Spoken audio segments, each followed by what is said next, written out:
चलिए आज हम लोग क्या चीज की बात करेंगे? मॉडर्न थ्योरी ऑफ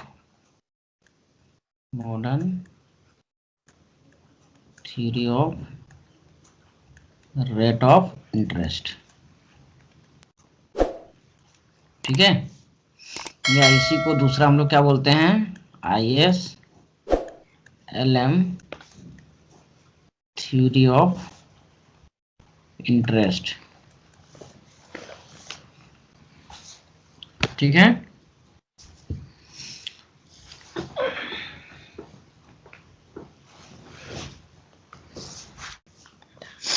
ठीक है। दूसरा इसको हम लोग बोलते हैं जनरल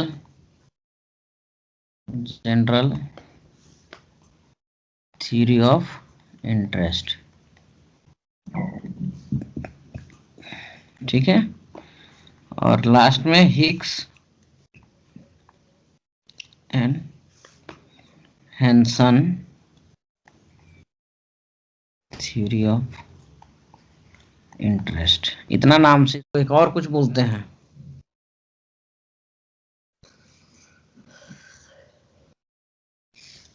नहीं पता। नियो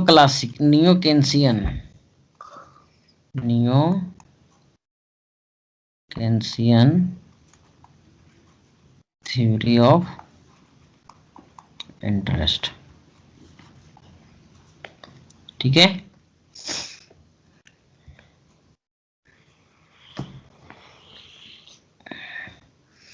देखिए इसको जनरल थ्योरी क्यों कहते हैं, पहले एक एक करके समझिए। इसके अंदर वेरिएबल क्या क्या है ये सब समझिए कि जनरल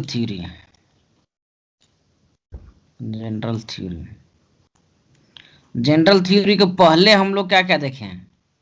एक क्लासिकल देखें, दूसरा नियो क्लासिकल देखें,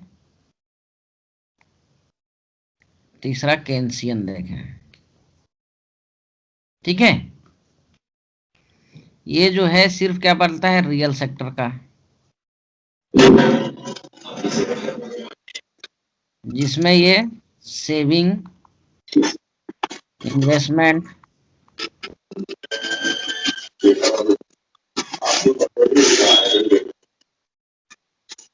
और तीसरा सेविंग, इन्वेस्टमेंट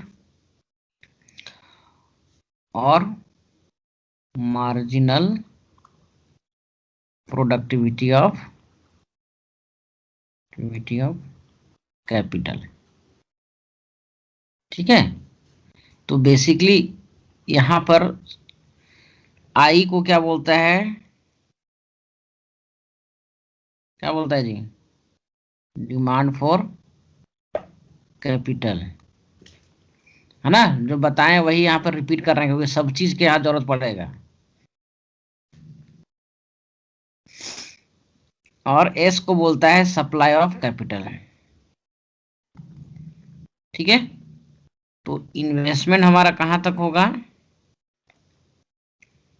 जहां पर एमपी के equal to rate of interest होगा।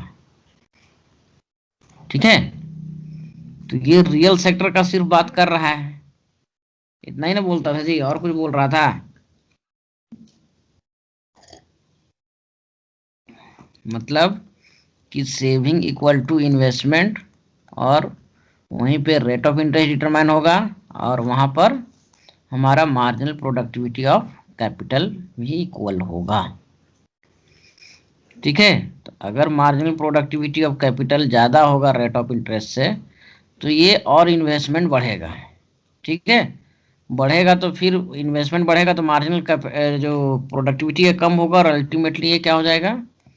इक्वल टू आर हो जाएगा। और अगर एम पी के लेस देन आर होगा तो यहाँ पर लॉस होगा, तो ये इन्वेस्टमेंट घटा देगा तो मार्जिनल प्रोडक्टिविटी बढ़ जाएगा, और अल्टीमेटली ये किसके बराबर हो जाएगा? ये इसका बेसिक आइडिया था, किसका? क्लासिकल का। अब इसका जो एडवांस वर्जन होता है वो नियो क्लासिकल होता है ना? नियो क्लासिकल, तो नियो क्लासिकल क्या बोलता है? यहाँ पर वेरिएबल याद रखिएगा, समझ गए ना? अभी जो भी होगा न्यू होगा।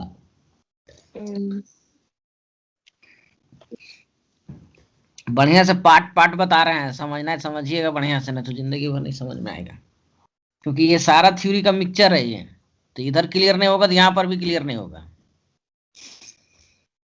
ठीक है, तो यहाँ पर देखिए इन लोगों ने बेसिक आइडिया इसका क्या है, demand for loanable demand for money और लोनेबल सप्लाई ऑफ मनी।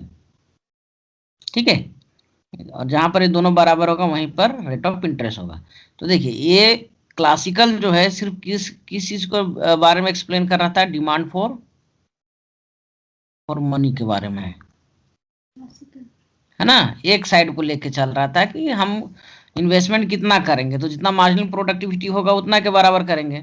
लेकिन सप्लाई कहाँ से आएगा ये इसका बात नहीं कर रहा था, सिर्फ सेविंग का ही बात कर रहा था। लेकिन इसी चीज को एडवांस में बोलता है कि डिमांड जो करेगा वो बिजनेसमैन करेगा, हाउस होल्ड करेगा, गवर्नमेंट करेगा, इस तरह से करेगा, होर्डिंग के रूप में करेगा। और इसमें भी जो था हमारा जो सप्लाई होगा क्या होगा, सेविंग होगा, बैंक क्रेडिट होगा, डिस होर्डिंग होगा, है ना। तो देखिए इससे तो बहुत रियलिस्टिक है ना, क्योंकि ये डिमांड एंड सप्लाई वाला अप्रोच पे आधारित है। और ऐसे भी हमारा फ्री मार्केट में सब चीज हमारा डिमांड एंड सप्लाई के आधार पे क्या होता है, डिटरमाइन होता है। तो क्लासिकल से थोड़ा सा एडवांस है कि ये दोनों साइड का बात कर रहा है, डिमांड एंड सप्लाई का। लेकिन फिर भी ये उतना क्लियर अप्रोच नहीं दे पाता है ना।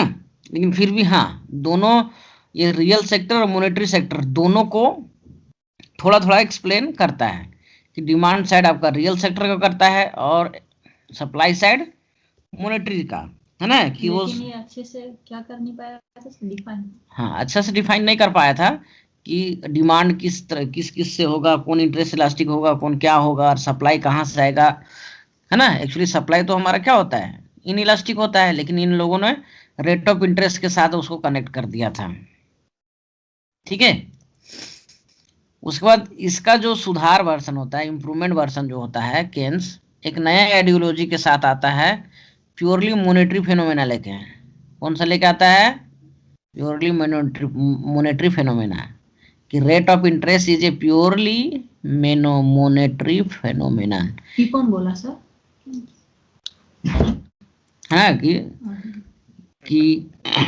क्या बोलते हैं, ब्याज का निर्धारण क्या है, शुद्ध रूप से मौद्रिक घटना है। कैसे बोले सर, हिंदी में एक बार बोल दीजिए ना। ब्याज का निर्धारण शुद्ध रूप से मौद्रिक घटना है। ठीक है, तो ये इसी चलते ये क्या किया कि रियल सेक्टर को इग्नोर कर दिया। बस समझ में आ रहा है ना, वो रियल सेक्टर को ये इग्नोर किया, सिर्फ डिमांड फॉर मनी, है ना, और सप्लाई ऑफ मनी को लेके चला। बस समझ में आ रहा है ना कि मनी का डिमांड किसके होता है, ट्रांजैक्शन पर्पज से होता है, प्रिकॉशनरी पर्पज से होता है, जो इनकम इलास्टिक होता है लेकिन इंटरेस्ट इन इलास्टिक होता है। और एक लिक्विडिटी प्रेफरेंस मतलब कि स्पेकुलेटिव डिमांड फॉर मनी जो होता है वो क्या होता है आपका, इंटरेस्ट इलास्टिक होता है। तो टोटल यहाँ डिमांड फॉर मनी जो होगा वो किस क्या हो जाएगा, function of income and rate of interest होगा। ठीक है, और सप्लाई को इन्होंने मान लिया कांस्टेंट, ये मॉनेटरी है। ओवरव्यू समझ में आ गया यहाँ पे? सर तो नियो क्लासिकल भी तो डिमांड और सप्लाई का ही बात करता है। हाँ बोलिए। तो फिर दोनों क्या अंतर हो गया? तो नियो क्लासिकल भी तो सिर्फ डिमांड और सप्लाई का बात करता है, इक्विलिब्रियम वहां होगा जहां डिमांड और सप्लाई इक्वल होगा। किन्सियन भी तो यही बोला, तो डिफरेंस क्या हो गया दोनों में? हाँ वही बता रहे हैं। जो है नियो क्लासिकल जो है ना, इसका बेस जो था ना, वो बेस था रियल सेक्टर पे आधारित था। समझ गए बात कि नहीं? मॉनेटरी सेक्टर पे आधारित नहीं था। समझ में आ रहा है बात कि नहीं? Yes sir. कि जो डिमांड साइड को वही ना बात कर रहा था, एक होर्डिंग करेगा, तो होर्डिंग कौन करेगा, डिस होर्डिंग करेगा, है ना। और जो भी था एक डिस इन्वेस्टमेंट था, इन्वेस्टमेंट के लिए डिमांड होगा। ठीक है, तो ये तो कर रहा था, लेकिन इसका पूरा जो कॉन्सेप्ट जो था वो क्लियर नहीं था। है ना, सर नो डाउट कि दोनों सुपीरियर हैं, ठीक है। डिमांड फॉर मनी और supply for money new classical लिया, दोनों को लिया, और लेकिन ये अच्छे से डिफाइन नहीं कर पाया क्योंकि ये रियल सेक्टर को ही लिया था, लेकिन जो ये केन्स जो था वो सप्लाई को कांस्टेंट मान लिया, रियल सेक्टर को भी इग्नोर किया था, है ना सर। लेकिन कॉन्सेप्ट उसी का लिया, लेकिन ये कुछ चीजों को मतलब ये अलग लेके अपना काम कर रहा है। अच्छा। हाँ देखिए, चलता है तो पीछे वाला से तो लेता ही ना कुछ। हाँ। यहाँ तक अच्छा किसी को कोई हाँ बोलिए। क्लासिकल वाला भी सप्लाई ऑफ मनी का सिर्फ मतलब एक ही वेरिएबल लेके बताया था, खाली सेविंग को ना। सप्लाई ऑफ मनी की बात ही नहीं करता है वो, डिमांड फॉर कैपिटल, है ना। तो सेविंग एक तरह से सप्लाई मतलब हाँ साइड को ही वही तो है बोल ना। रहे हैं ना, डिमांड फॉर कैपिटल जिसको ये इन्वेस्टमेंट कहता है ना।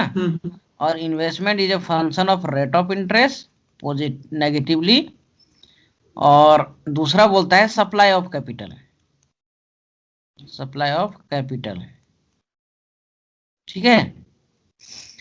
और सप्लाई ऑफ कैपिटल जो है ये भी हमारा सेविंग होगा तभी ना इन्वेस्टमेंट करेगा जी, फंड आएगा ही नहीं तो दूसरा को क्या दीजिएगा। और ये भी रेट ऑफ इंटरेस्ट जो पॉजिटिवली,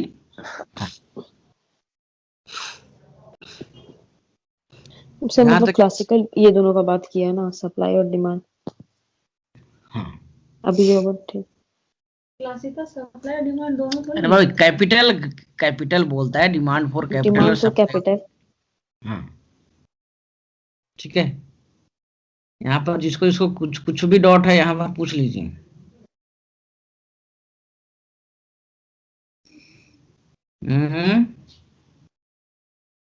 सर नियो क्लासिकल में सप्लाई ऑफ मनी को कांस्टेंट नहीं माना है ना, लेकिन वो केन्स जो है अपने मतलब एक्सप्लेनेशन में सप्लाई ऑफ मनी को कांस्टेंट मान के सिर्फ डिमांड ऑफ मनी को लेके चला और मॉनेटरी अप्रोच को लेकर के चला।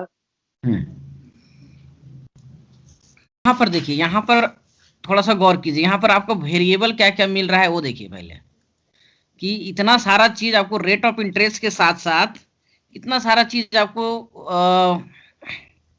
डिटरमाइन होना चाहिए, या फिर उससे ये इफेक्ट करता है। पहला देखिए आपका saving, investment, marginal productivity of capital, ठीक है, डिमांड फॉर मनी, सॉरी करने गया हो, डिमांड फॉर मनी नीचे sir, demand for money, supply of money, फिर और आगे कुछ और है sir, speculative demand of money, transaction demand of money, और डिमांड फॉर मनी बोले ना हो, सभी आ गया उसमें, आ जाएगा। हाँ sir, rate of interest, capital यहाँ घेर दिए ना हो, मार्जिनल प्रोडक्टिविटी ऑफ कैपिटल, और एक और कौन सा है, इनकम। समझ में आ गया बात। इतना सारा चीज आपको एक साथ डिटरमाइन होना चाहिए, और इसके अलावा 2-3 और कॉन्सेप्ट आएगा यहाँ पर, समझ गए। तो यहाँ पर हम लोग इसको कंक्लूड कर देते हैं किसी से, प्रोडक्टिविटी पहला, रियल सेक्टर आएगा तो प्रोडक्टिविटी इंपॉर्टेंट है, दूसरा सेविंग या थ्रिफ्ट भी बोलते हैं, फिर डिजायर फॉर कैश, है ना, demand for money, desire for cash या डिमांड फॉर, देखिए वो भी याद रखिएगा या इधर भी, quantity of money, quantity of money, फिर इक्विलिब्रियम होगा, वहां पर क्या क्या होना चाहिए, या फिर पहले अभी रुकिए, इक्विलिब्रियम अभी नहीं घुसाते हैं। पंचवा जो है वो इनकम, और छठा जो रेट ऑफ इंटरेस्ट। देखिए हमारा थ्योरी क्या चीज है, थ्योरी ऑफ इंटरेस्ट है, थ्योरी ऑफ इंटरेस्ट। लेकिन ये थ्योरी ऑफ इंटरेस्ट एक चीज को इन्फ्लुएंस नहीं करता है, बल्कि बहुत सारे चीजों को क्या करता है, इन्फ्लुएंस करता है। तो पहला जो है इसमें हम लोग क्या लेते हैं, रियल सेक्टर को सेक्टर, और दूसरा मॉनेटरी सेक्टर। पहले इन लोग को वेरिएबल पे बात कर लेते हैं ना, तब आगे जाके आसान हो जाएगा समझने में आप लोग को। देखिए रियल सेक्टर में हम लोग आएंगे तो प्रोडक्टिविटी, दूसरा सेविंग एंड इन्वेस्टमेंट, तीसरा इनकम।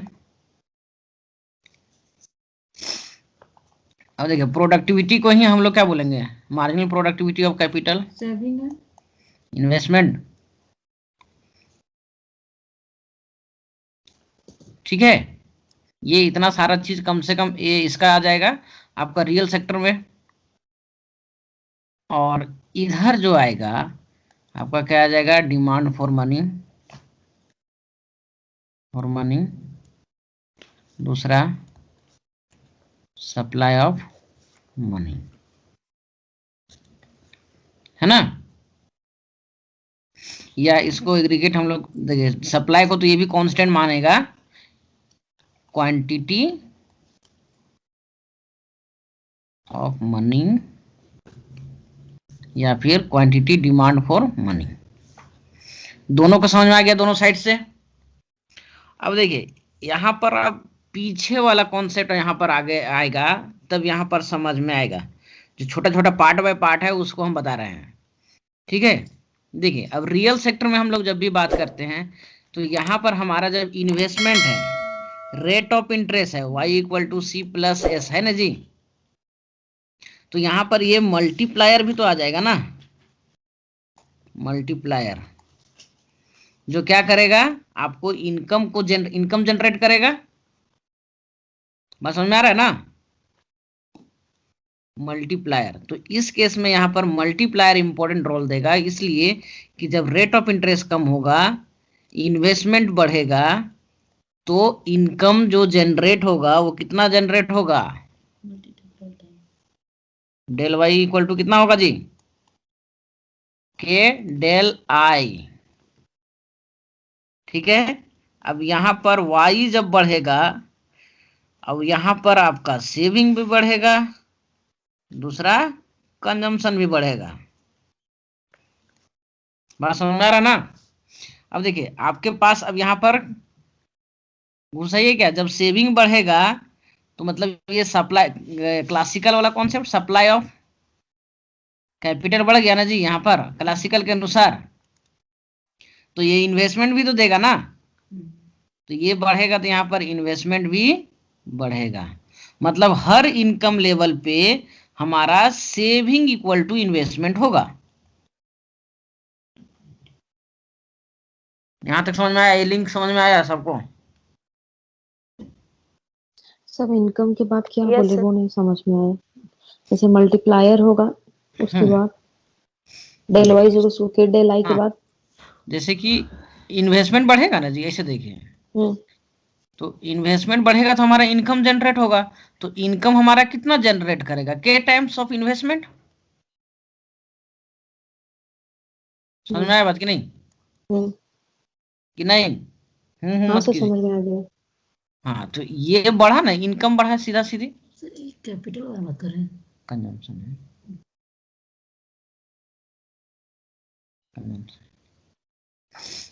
ठीक है। अब यहाँ पर ये बढ़ेगा तो इसके साथ साथ देखिए हम यहाँ समझाना ये चाह रहे थे ना कि अगर 100 रुपया इनकम है, 100 करोड़ है, तो यहाँ पर भी एक सेविंग इक्वल टू इन्वेस्टमेंट होगा, जो भी है। 300 करोड़ है तो यहाँ पर भी सेविंग इक्वल टू इन्वेस्टमेंट होगा, होगा कि नहीं होगा जी? हाँ सर। हम लोग को नहीं बोल सकते हैं, ठीक है, जब पूछेंगे तो। यहां तक किसी को कोई दिक्कत नहीं? अगर इधर नहीं समझ में आएगा तो आगे बड़ा दिक्कत होने वाला है। नेक्स्ट जो है हम लोग डिमांड साइड में आ जाते हैं, मनी का डिमांड, डिमांड फॉर मनी, ठीक है। अब देखिए वहां ये जो हमारा पिछला जो चल रहा था, ये कांड जो कर रहे थे यहाँ पर, ये जो फेनोमेनन घटना घट रहा था वो किस सेक्टर में घट रहा था जी? रियल सेक्टर में। रियल सेक्टर में।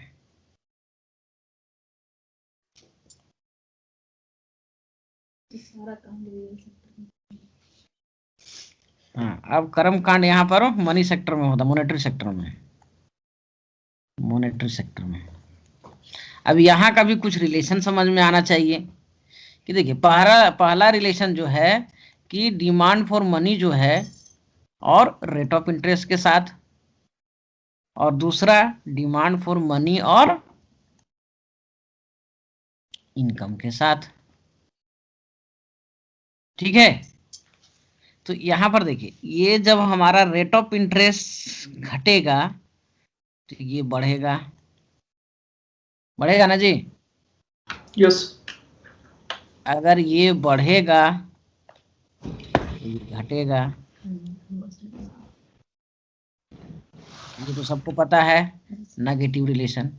अब देखिए दूसरा चीज यहाँ पर देखिए कि ये बउआ साहब है, फिर मत बोलिएगा आगे से पीछे और पीछे से आगे हो रहा है इसमें, कि अब इनकम जब बढ़ेगा, देखिए ये हम किस सेंस में ले रहे हैं कि एमडी इज ए फंक्शन, ये जो हम सेंस ले रहे हैं MD is a function of rate of interest, और यहाँ MD is a function of income.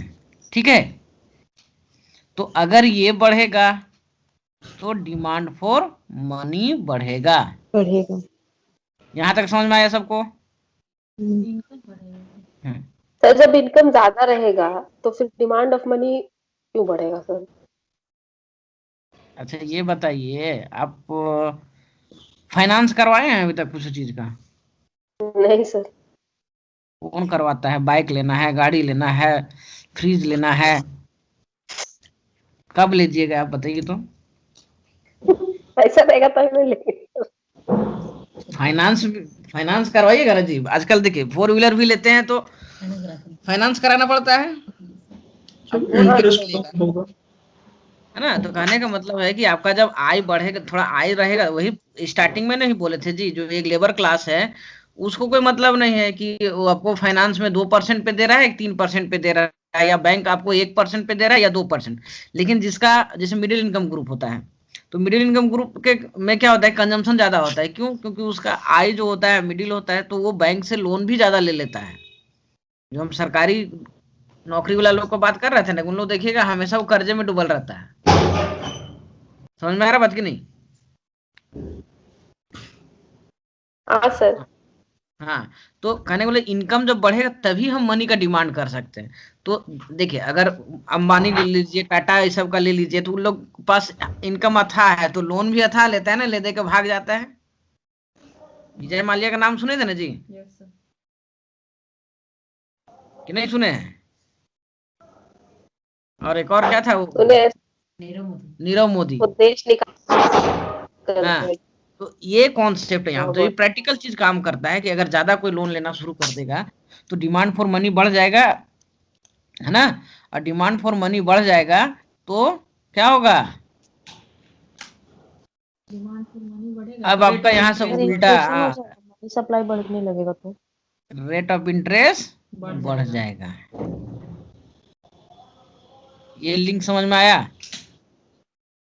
Yes sir, यही चीज आप वहाँ पे लिखवाए थे सर, वही हम कंफ्यूज कर रहे थे। अरे बाबा, तो वही चीज हर जगह सिचुएशन के हिसाब से ना। तो हम लोग अब का लिंक होना सर।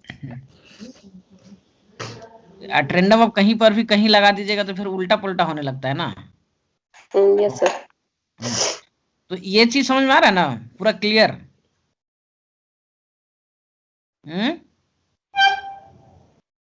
यस सर, एकदम। चलिए, आप लोग में हो किसी को कोई दिक्कत? बाद में बताएं, ठीक। चलिए, तो ये दोनों साइड, दोनों का रिलेशन आप लोग को समझ में आ गया है ना। अब देखिए यहाँ पर एक चीज और देखिएगा कि मनी मार्केट को अगर हम इक्विलिब्रियम करेंगे केन्स के अनुसार, तो डिमांड एंड सप्लाई वाला होगा, जहां पर डिमांड फॉर मनी और सप्लाई ऑफ मनी होगा ना। तो यहाँ से भी देख सकते हैं, अगर डिमांड फॉर मनी बढ़ जाएगा तो रेट ऑफ इंटरेस्ट ऑटोमेटिकली क्या हो जाएगा? बढ़ जाएगा। और ये बढ़ेगा किसके कारण? अगर यहाँ पर मान के लिए ये इनकम लेवल है, ठीक है, तो अगर इनकम बढ़ेगा तो रेट ऑफ इंटरेस्ट डिमांड बढ़ेगा, डिमांड बढ़ेगा तो फिर डिमांड बढ़ेगा, और डिमांड बढ़ेगा तो फिर रेट ऑफ इंटरेस्ट बढ़ जाएगा। समझ में आ रहा बात की नहीं? Yes sir. सबको समझ में आ गया ना? आ गया सर, ये वाला आ गया। अब आते हैं हम लोग इसका डेरिवेशन आते हैं ना, समझ रहे हो? सर ये वाला फिगर से बताइए सर, ये वाला फिगर वाला फिर से बताइए। ये ऐसा ही थोड़ा सा बता रहे थे आप लोग को, ऐसे देखिए, ये एलएम यही ना बनेगा जी, यही एलएम था, यस सर, समझ गए? कुछ अभी आगे आ रहे हैं, है ना? चलिए नेक्स्ट, अब हम लोग इसको डेराइव करेंगे, कौन? डेरिवेशन ऑफ आईएस कर्व, ठीक है? यहाँ पर देखिए 2 ग्राफ बनाएंगे, जहां से समझने बोलेंगे ना वहीं से समझिएगा, नहीं तो अगर ऊपर नीचे समझिएगा तो फिर आप लोग को नहीं समझ में आएगा।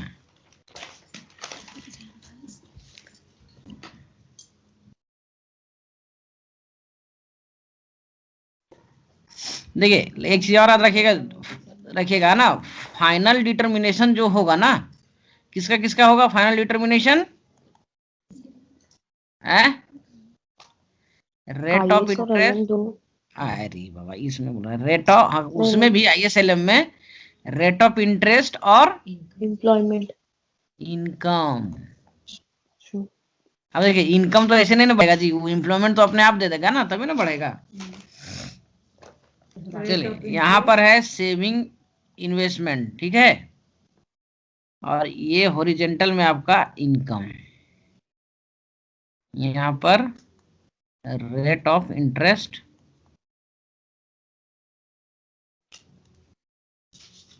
और यहाँ पर भी इनकम।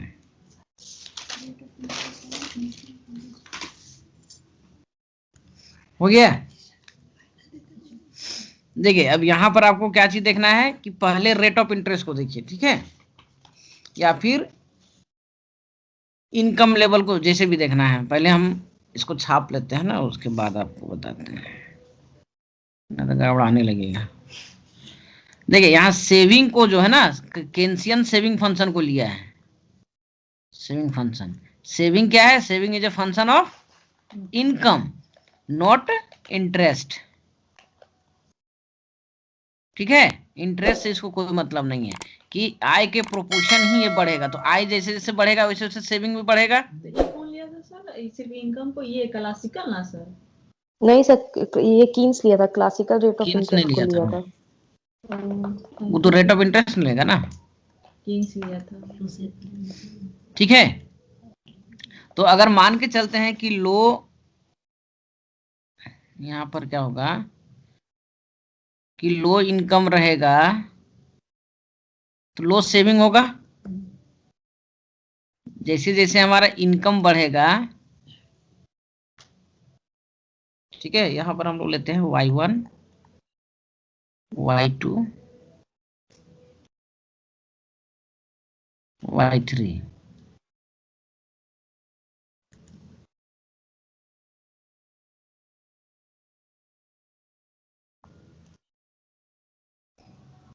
ठीक है? तो ये सेविंग फंक्शन हो जाएगा। इसी चीज को ना हम लोग यहाँ पर दिखाते हैं, ये चीज समझ में आया ना? तो इसको हम थोड़ा सा मिटा देते हैं। इसको मिटा दिया? अरे आप लोग मेरी मर्जी, मिटा दिए आप लोग को समझाने के लिए। सेविंग कभी 0 से शुरू नहीं होगा। अब देखिए यहाँ पर सरकार को अभी इग्नोर कीजिए, समझ गए ना? तो देखिए जब तक इन्वेस्टमेंट होगा तभी इनकम जनरेट होगा। तो जब लो इनकम है, इसका मतलब लो इन्वेस्टमेंट होगा, और लो इन्वेस्टमेंट होगा इसका मतलब हाई रेट ऑफ इंटरेस्ट होगा। ये लिंक समझ में आया सबको?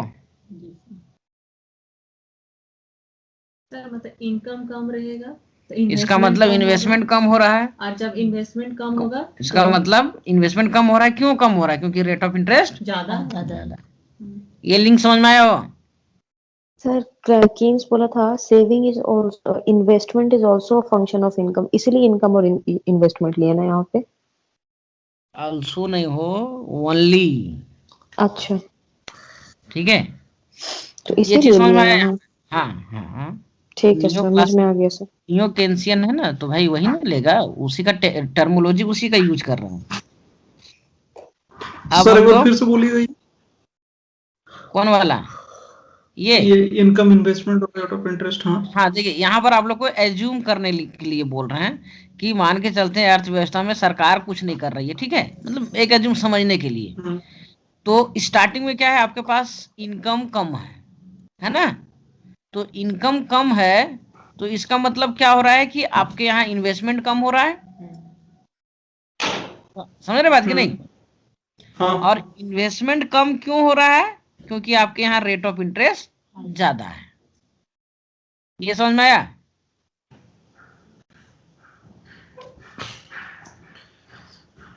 और यहां से एक चीज और, जब इनकम कम है तो आपका सेविंग भी कम होगा। देखिए यही चीज जो है ना, यही टेक्निक जो है आपको यहाँ पर पूरा समझने में मदद करेगा, और यहाँ नहीं समझ पाइएगा तो फिर नहीं समझ पाइएगा।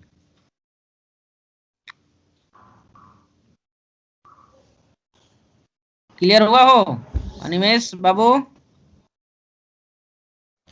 सर आप इन्वेस्टमेंट के बाद रेट ऑफ इंटरेस्ट को बता रहे हैं, तो सर अगर रेट ऑफ इंटरेस्ट ज्यादा होगा तो सर हम जब बैंक पे डिपेंडेंट है तो हम खुद का इनकम को क्यों देखेंगे, हम बैंक से लेके पैसा इन्वेस्ट करेंगे ना। ठीक है, आपको भी कर बता देते हैं, ये इधर से अब तो आपको पलट के दिखाते हैं ना कि आपका रेट ऑफ इंटरेस्ट हाई है, इन्वेस्टमेंट हाई है, तो क्या हो जाएगा, कम होगा, तो इनकम क्या होगा, इनकम क्या होगा वो? हाँ अब ठीक है सर। अब ठीक है ना, वही चीज को हम पलट से दिखा रहे थे ना, क्योंकि यहाँ दोनों तरफ से देखना पड़ता है, इसलिए दोनों साइड से आपको बताने की कोशिश कर रहे हैं, क्योंकि यहाँ लिंक समझना बड़ा मुश्किल है। किताब उताब में भी देखिएगा तो एक ही मतलब कि एक लाइन दो लाइन में खत्म कर दिया है। अब देखिए, तो यहाँ पर देखिए, ये हमारा जो यहाँ पर इसको जो लाइन देंगे ना, थोड़ा सा तिरछा दीजिएगा तो समझ में आएगा इसे, सीधा नहीं है ना ऐसे। अभी उसको मत देखिएगा, वो काहे ले दिए हैं इसको। तो देखिए, अब रेट इनकम कम है, जिसका मतलब क्या है, इन्वेस्टमेंट कम हो रहा था ना जी। तो इन्वेस्टमेंट कम हो रहा था, इसका मतलब रेट ऑफ इंटरेस्ट क्या था, ज्यादा था। ये समझ में आया सबको? तो जब सेविंग कम था तो यहाँ पर ये चीज समझ में आ गया ना सबको? हाँ सर। तो यहाँ रेट ऑफ इंटरेस्ट क्या हो जाता है, मान के चलते हैं इसको ऐसे कर देते हैं 5%, ठीक है, यहाँ न्यूमेरिकल देते हैं ना, 6% था, ये झिंगन वाला ही हम एग्जाम्पल ले रहे हैं, 6% था, तो आपका इनकम लेवल यहाँ पर क्या था, Y1 था, या फिर इसको मानता है यहाँ पर 100, है ना। अब देखिए, ये 6% पे इनकम कम है तो सेविंग इतना हो रहा था, इधर सेविंग है, तो इन्वेस्टमेंट भी यहाँ पर इतना ही ना होगा जी, इक्विलिब्रियम सेविंग इक्वल टू तो यहाँ पर ये क्या हो गया, इन्वेस्टमेंट, ठीक है, और इन्वेस्टमेंट यहाँ रेट ऑफ इंटरेस्ट कितना है, 6%। समझ में आया यहाँ पर?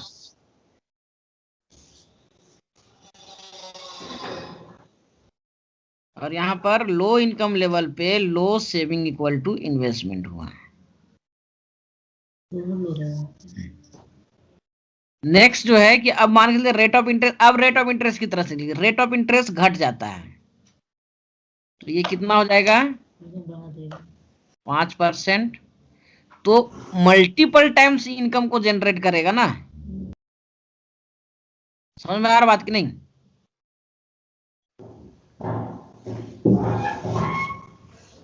ये 200 हो जाएगा, तो यहां पर देखिएगा 200, तो इनकम यहाँ पर क्या हुआ, पहले यहाँ पर इनकम जनरेट होगा, ठीक है, तो 5% में आपका इनकम जनरेट होगा, ठीक है, तो इनकम जब बढ़ रहा है तो आपका सेविंग भी बढ़ेगा, इस पॉइंट पे आ जाएगा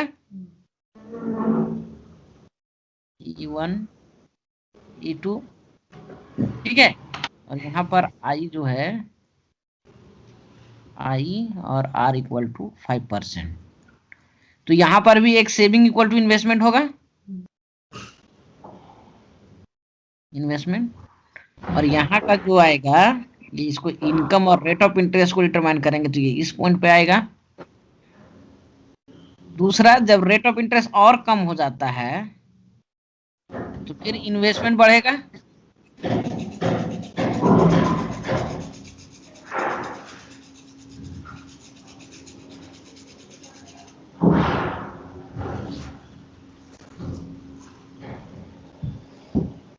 ठीक है, अब इनकम बढ़ेगा तो यहाँ सेविंग भी बढ़ जाएगा। सेविंग बढ़ेगा तो एक नए लेवल पर सेविंग इक्वल टू इन्वेस्टमेंट होगा। ठीक है, यहाँ पर I इक्वल टू क्या हो जाएगा, इसको I1, I2, I3, rate of interest कितना हो जाएगा, यहाँ पर 4 कर देते हैं, 4%। अब समझ में आया ना। तो एक्चुअली ये जो हमारा बन रहा है कौन, ये वाला जो कर्व बन रहा है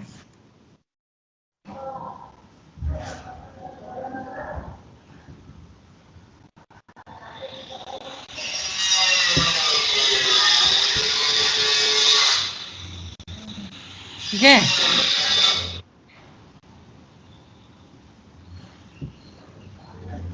ये क्या बन गया हो, यहाँ पर भी इसका क्या है, सेविंग इक्वल टू इन्वेस्टमेंट,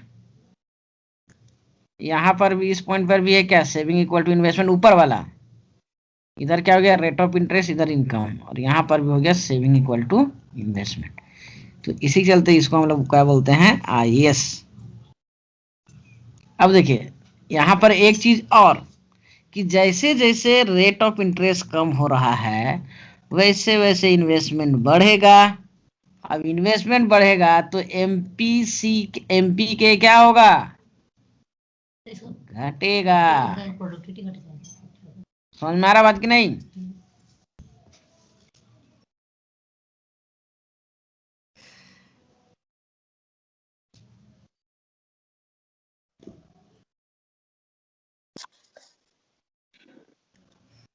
अब दूसरा लिंक, यहाँ इन्वेस्टमेंट बढ़ेगा तो इनकम भी बढ़ेगा, इनकम बढ़ेगा तो कंजम्पशन बढ़ेगा, कंजम्पशन बढ़ेगा तो मल्टीप्लायर भी बढ़ेगा।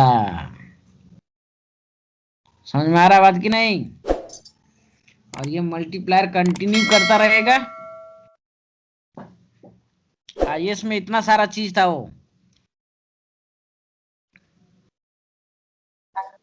सर ये जो MP के बताया ना घटेगा, वो नहीं आया।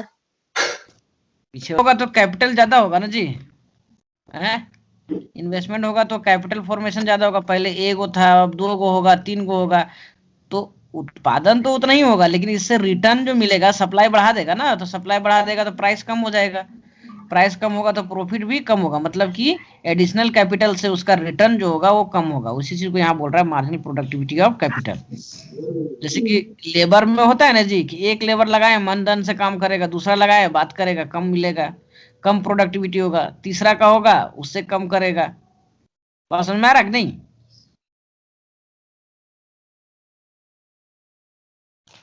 Yes sir. तो IS कर्व यहाँ पर क्या हो गया, बेसिकली तो है ये IS curve is interest elastic,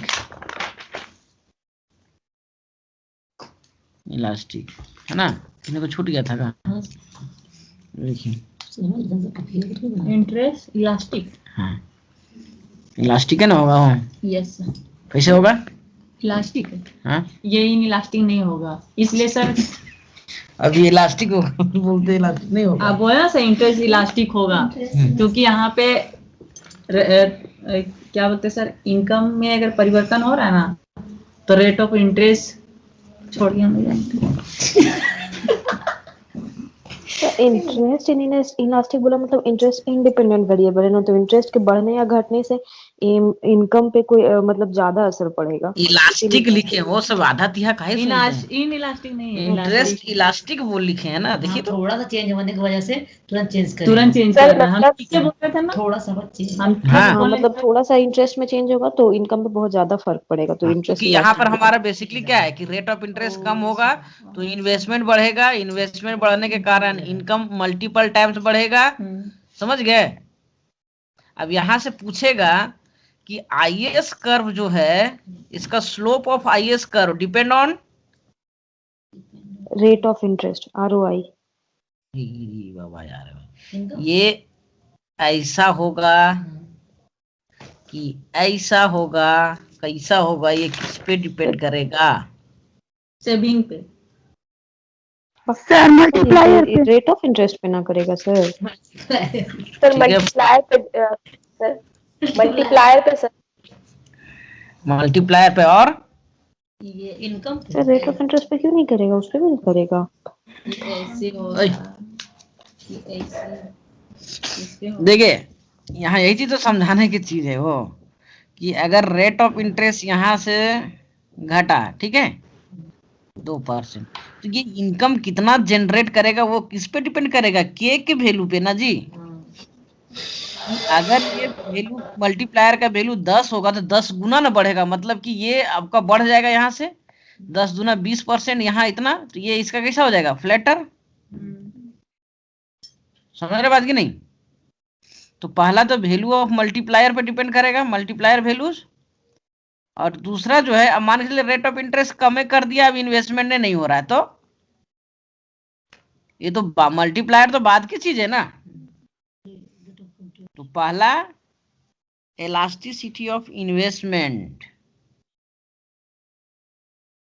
elasticity of investment, ठीक है। अगर इन्वेस्टमेंट इंटरेस्ट इन इलास्टिक है ना, यहां पर ऐसे करके लिखिएगा, if investment is interest inelastic, ठीक है, then the slope of IS curve will be, क्या होगा? फ्लैटर होगा, स्टीपर होगा। सर इंटरेस्ट इन इलास्टिक होगा तो स्टीपर होगा। और कोई? स्टीपर होगा सर। इनवर्स बनेगा, स्टीपर नहीं होगा वो, फ्लैटर होगा। फ्लैटर नहीं होगा, फ्लैटर ये वाला होगा इलास्टिक में। पहले समझिए ना, लॉजिकली समझिए ना कि इन इलास्टिक है, मतलब कि अगर रेट ऑफ इंटरेस्ट में अगर बहुत चेंज होगा तो इन्वेस्टमेंट में थोड़ा सा चेंज होगा, तो ऐसे ना होगा हो, तो ये स्टीपर होगा कि स्टीपर, ठीक है। और जब दूसरा एक क्वेश्चन इसी तरह से पूछता है, इसीलिए बता रहे हैं, ना तो ढूंढते रह जाइएगा कहाँ बताया था मास्टर वहां। आपको वैसे नहीं पूछेगा कहाँ इक्विलिब्रियम होगा सो। दूसरा चीज बोलेगा क्या कि अगर इफ, यही उल्टा बोल देगा, इंटरेस्ट इलास्टिक, हम शॉर्टकट लिख देते हैं ना, कि अगर if investment is interest elastic, then the IS curve, flatter, then the IS curve will be flatter.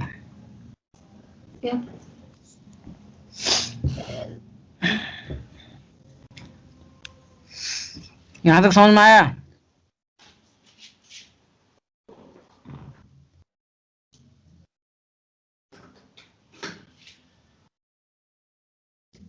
ठीक है। अब देखिए आईएस कर्व का स्लोप जो है वो बेसिकली मल्टीप्लायर के वैल्यू पे भी डिपेंड कर रहा है ना, और मल्टीप्लायर का वैल्यू जो है वो किस पे डिपेंड करता है? एमपीसी पे, और एमपीसी मतलब कंजम्पशन, और कंजम्पशन जो डिपेंड करता है वो किस पे डिपेंड करता है? इनकम पे। इसका मतलब इनकम पे कुछ भी इफेक्ट अगर होता है तो सीधा डायरेक्ट इफेक्ट किस पर होगा?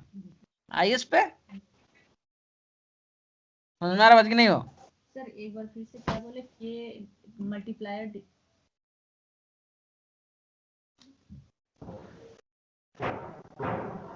समझ में आया यहाँ पे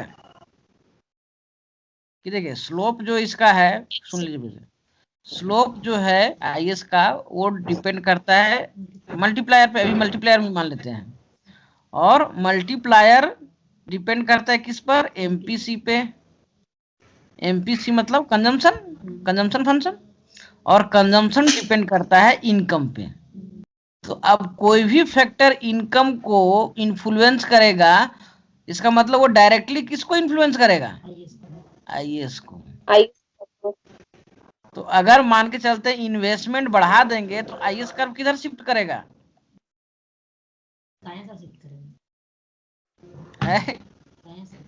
रेट ऑफ इंटरेस्ट स्थिर है, किधर शिफ्ट करेगा? वो राइट साइड में करेगा। इनकम बढ़ा देंगे सर ऊपर की ओर, ऊपर हाँ? की तरफ सर। अब दूसरा कि गवर्नमेंट टैक्स अगर लगा देती है तो ये किधर जाएगा? नीचे की तरफ, नीचे लेफ्टवर्ड। क्यों? हम उसका लोग का इनकम कम कंजम्पशन हो घट जाएगा, जाएगा। इनकम कम होने के कारण उसका कंजम्पशन कम होगा, कंजम्पशन कम होने के कारण उसका क्या होगा? इन्वेस्टमेंट सेविंग कम हो जाएगा। कंजम्पशन कम होगा तो मल्टीप्लायर भी तो कम हो जाएगा ना, मतलब इनकम कम जनरेट करेगा, मतलब ये लेफ्ट साइड हो जाएगा। समझ में आ रहा बात कि नहीं? मतलब कि जो इनकम बढ़ाएगा, इनकम राइजिंग फोर्स जो होगा वो राइटवर्ड शिफ्ट करेगा, है ना? और इनकम डिप्रेसिंग फोर्स जो होगा, जो इनकम को घटाएगा, इनकम डिक्रीजिंग फोर्स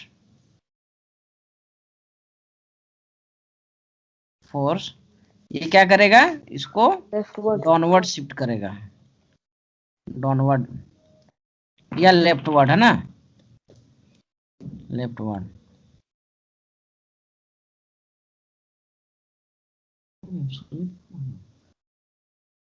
मीठा हुआ लगता है।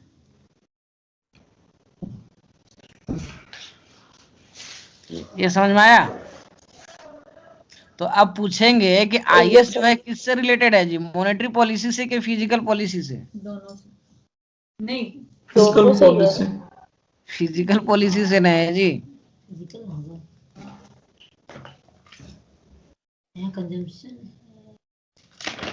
समझ में आ गया होगा ना? तो एक भी क्वेश्चन नहीं छूटेगा। अब मान के चलते हैं वेज बढ़ा देते हैं, अब लेबर मार्केट आ जाते हैं, तो आईएस पे क्या प्रभाव पड़ेगा? सर राइटवर्ड शिफ्ट करेगा। वेरी गुड, सब बहुत टैलेंट हो गए हो। आप बोले अगर वेज बढ़ा देंगे सर